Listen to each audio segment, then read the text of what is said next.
Sige. Sige, go. Sige, recite. John 3:16.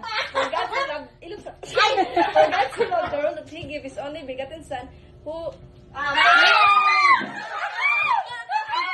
Sige, santa sa kay taga. Hoy, Jeremy, daog na makaganiha. Sige. Memorize na ninyo.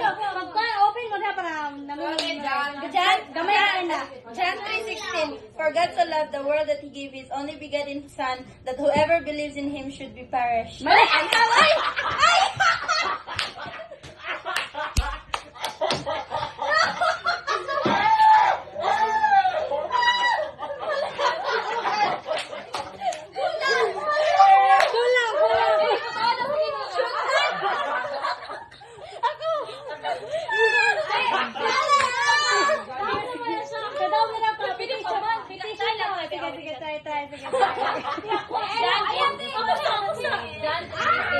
For God so loved the world that He gave His only begotten Son, that whoever believes in Him shall not perish but have everlasting life. Shall not be perished. Sa baragod?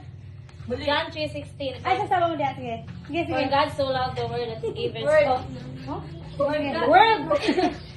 John 3:16. For God so loved the world that He gave His only begotten Son, that whoever believes in Him shall not perish but have everlasting life.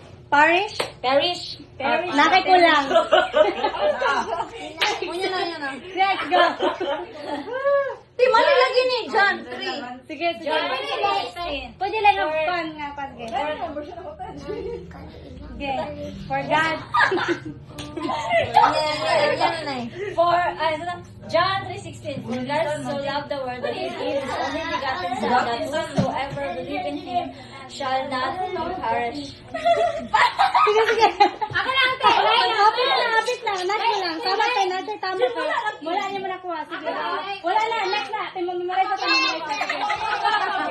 First John chapter 4 verse 7.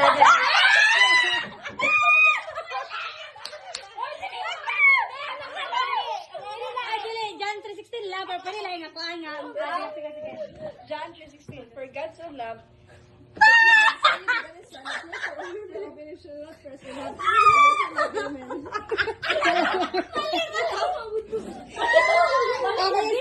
sunod. Sige.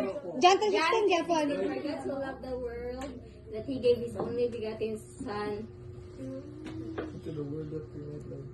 Ink! Wala na ink! Next!